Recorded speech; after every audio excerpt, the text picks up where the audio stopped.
جی السلام علیکم ورحمۃ اللہ وبرکاتہ۔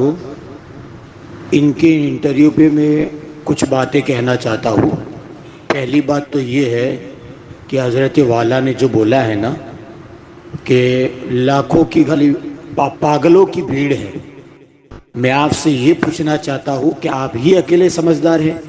کیا ہندوستان کے لاکھوں اور کروڑوں لوگ پاگل ہیں؟ آپ کو یاد رکھنا چاہیے محمود مدنی صاحب کہ ان پاگلوں کی بھیڑ کے اندر ایک پاگل ہے جس کا نام ہے مفتی اسماعیل صاحب مالیگاؤں، جو ایم آئی ایم کی سیٹ سے مالیگاؤں سے ایم ایل اے ہے۔ اور یہ بھی یاد رکھنا چاہیے کہ وہی مفتی اسماعیل دارالعلوم دیوبند کے رکن شورا بھی ہے۔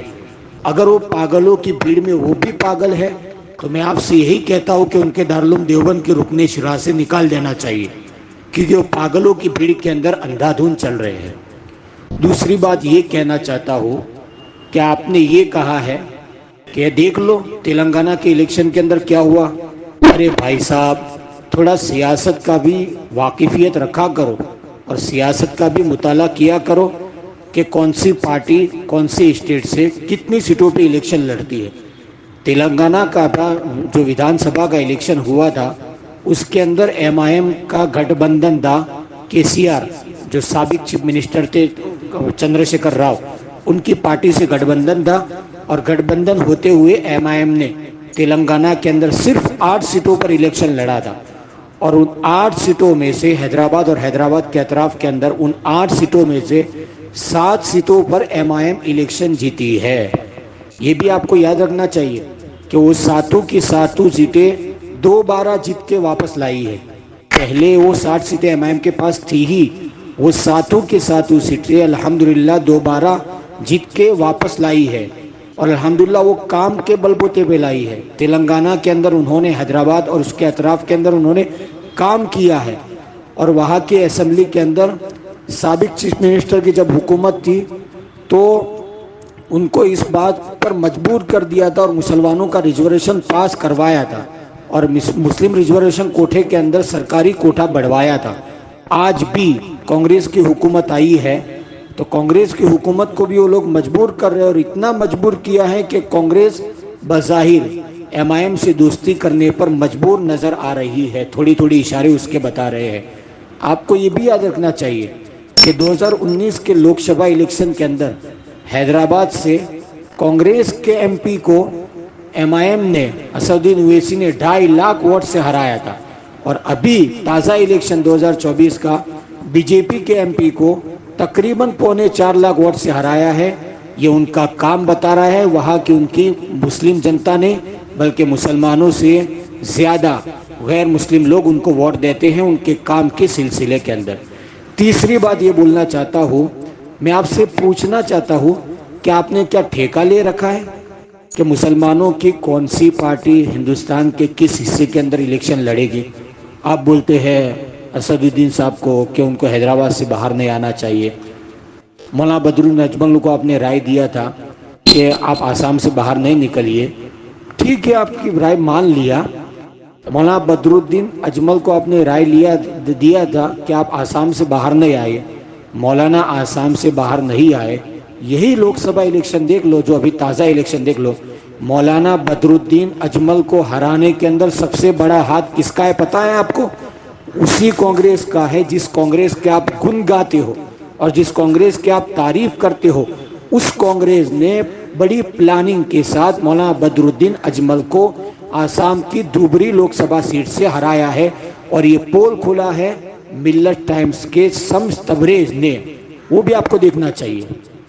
چوتھی بات یہ بتانا چاہتا ہوں کہ ابھی مہاراشٹر کے اندر ایک گستاخ نے، ایک ملعون نے، اس کمینے نے اللہ کے نبی کی شان کے اندر گستاخی کی ہے۔ کیا آپ نے اس کے خلاف کچھ بولا؟ بس آپ کی بیان بازی آ گئی اور آپ کی بیان بازی اخباروں کے اندر چھپ گئی، اتنا ہی آپ نے کہہ دیا، آپ خاموش ہو گئے۔ کیا آپ نے آئین کے دائرے کے اندر روڈ پر نکل کے آندولن کیا؟ عوام کے بیچ میں جا کے عوام کو ساتھ لے کے، مسلمانوں کو ساتھ لے کے عوام کو آندولن کیا؟ میں یقین کے ساتھ کہتا ہوں محمود مدنی صاحب کہ پورے ہندوستان میں سے پہلا وہ بندہ امتیاز جلیل ہے جو اس سرزمین پر اتر کر آئین کے دائرے کے اندر آندولن کیا ہے۔ ہماری کسان کے اندر جو اس نے گستاخی کی ہے، اس ملعون نے اس کے خلاف آئین کے دائرے کے اندر آندولن کیا ہے، اور اورنگ آباد سے لے کر ممبئی تک وہ بندہ آیا ہے. اور ابھی گزشتہ کل ہی جوگیشوری کے اندر اسد بھائی آئے تھے، ان کا پروگرام تھا. چالو بارش کے اندر وہ بندہ چیخ چیخ کے مسلمانوں کو کہہ رہا تھا اس گستاخ کے مخالف اور مہاراشٹر کی حکومت کے مخالف کہ اس کو قانون کے دائرے کے اندر اس کو گرفتار کرنا چاہیے. اور پانچویں بات میں آپ کو یہ کہنا چاہتا ہوں کہ ابھی وقف قانون بل جو حکومت لائی ہے پارلیمنٹ کے اندر ابھی پیش ہونے والا ہے، آپ نے وقف قانون بل کے لیے کچھ کیا کیا؟ کچھ ہمارے بڑے بڑے علماء، اس میں سب سے آگے پیش جو نام ہے مولانا خلیل الرحمن سجاد نعمانی، مسلم پسندہ بورڈ کے صدر ہے مولانا خالد سیف اللہ رحمانی، یہ سارے نام مشہور ہیں. اس کے علاوہ اگر میں کہتا ہوں کہ عوامی سطح پر ایک عام آدمی نے اگر کسی کے اندر حرکت ہم نے دیکھی ہے تو وہ حرکت وقف قانون وہ حرکت ہے اسد الدین اویسی صاحب کی. کتنا فکر مند ساتھی ہو پتہ ہے اس قانون کے خلاف، اور گم کے بتا رہا ہے کہ اگر یہ قانون پاس ہو گیا تو یہ ہوگا یہ ہوگا یہ ہوگا، اتنا نقصان ہوگا.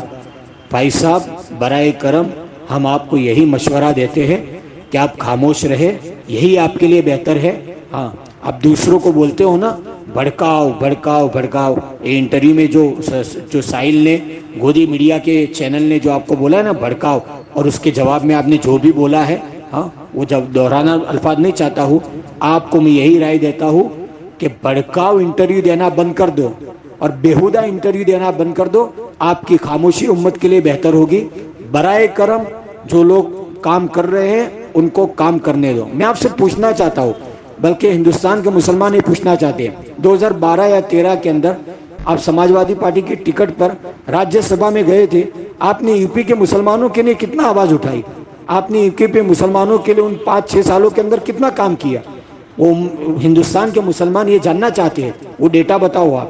اس لیے آخر میں یہی مؤدبانہ درخواست ہے، آپ بڑے ہیں، عزت اور احترام کے ساتھ کہتا ہوں کہ آپ بھڑکاؤ انٹرویو مت دو. برائے کرم انٹرویو دینا ہے تو صحیح انٹرویو دیا کرو، یا تو پھر خاموشی آپ کے لیے بہتر ہے.